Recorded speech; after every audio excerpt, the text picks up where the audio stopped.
Welcome back to Project 613. Today we are going to learn 5 mitzvot, all of which pertain to a number of unfortunate circumstances. We will learn about the seducer, the rapist, and the slanderous husband. Let's start with the seducer. The Torah calls this a mefata, and we're talking about a man who seduces and convinces a young unmarried girl to enter into a sexual relationship with him. And the Torah gives us a whole set of laws of how this man should be punished. One of these laws is that the man has to pay a fine of 50 silver pieces. Now 50 silver pieces was no small sum. This was an amount in those days that a person could live off for an entire year. And by fining the man with such an amount, this would serve as a deterrent to teach a person that such behavior is only allowed within the context of marriage. And if a person engages in such behavior not in the context of marriage, he would have to pay a heavy price. Now, in addition to the fine of 50 silver pieces, the person would have to pay an additional 2 fines. Number 1, for shaming and disgracing this young girl, and number 2, for blemishing her because he's caused her to lose her virginity. So this is the mitzvah of mefata, the first mitzvah that we learned today, of the seducer.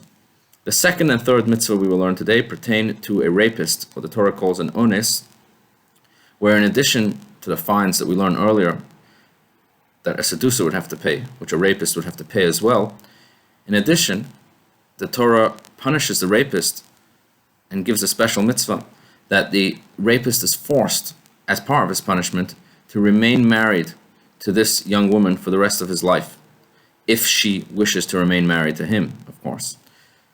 Now you may wonder, why would she want to stay with him after he raped her? Surely she would not want to hang around with him. But the truth is that this mitzvah is designed in order to protect the dignity of this young woman. You see, this man tried to enter a free sexual relationship without any commitment. And the Torah is teaching him that that's not right and that's not possible. And if he is going to behave in such a way, the Torah will force him to remain committed to this young woman forever and to care for her for the rest of his life. In addition, now that he violated her, the Torah is actually preventing her from the shame of ever having to reveal this unfortunate episode to any other man for the rest of her life. And therefore, the Torah punishes the man by having to marry her and remain married to her for the rest of their life. And this is, of course, unless the woman doesn't want to marry him. If the woman doesn't want to stay married to him, then of course she doesn't have to. The man would have to pay all of the fines that we mentioned earlier. And in addition, the rapist would have to pay an additional 4th fine, and that would be for causing her pain, because it was done against her will.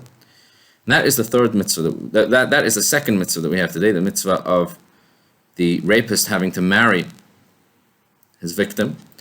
The third mitzvah that we have is that he is forbidden from ever divorcing her, that once he marries her, whereas a regular husband always has the option of divorcing his wife, the rapist is barred from ever divorcing his wife unless she wants a divorce.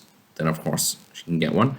But if she wants to remain married to him, he is barred from the option of ever divorcing her, again as a punishment for his act. The fourth and fifth mitzvah we will learn today pertain to a husband who makes a slanderous false claim against his wife and accuses her of infidelity.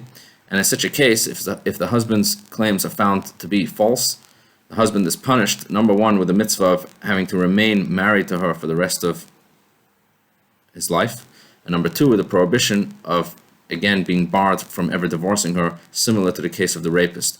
And again, this is unless she wants a divorce. But if she doesn't, the husband is forced to remain with her. And this again is a punishment, because if the husband wanted to terminate the marriage in a clean and respectful way, he always had the option of doing so. He could have done so by giving her a get, by giving her a bill of divorce. But because he went and didn't do that, and instead made a slanderous claim against his wife, the Torah punishes him by having to remain with her for the rest of his life and being barred from ever being able to divorce her. Thank you very much for watching. Have a wonderful day.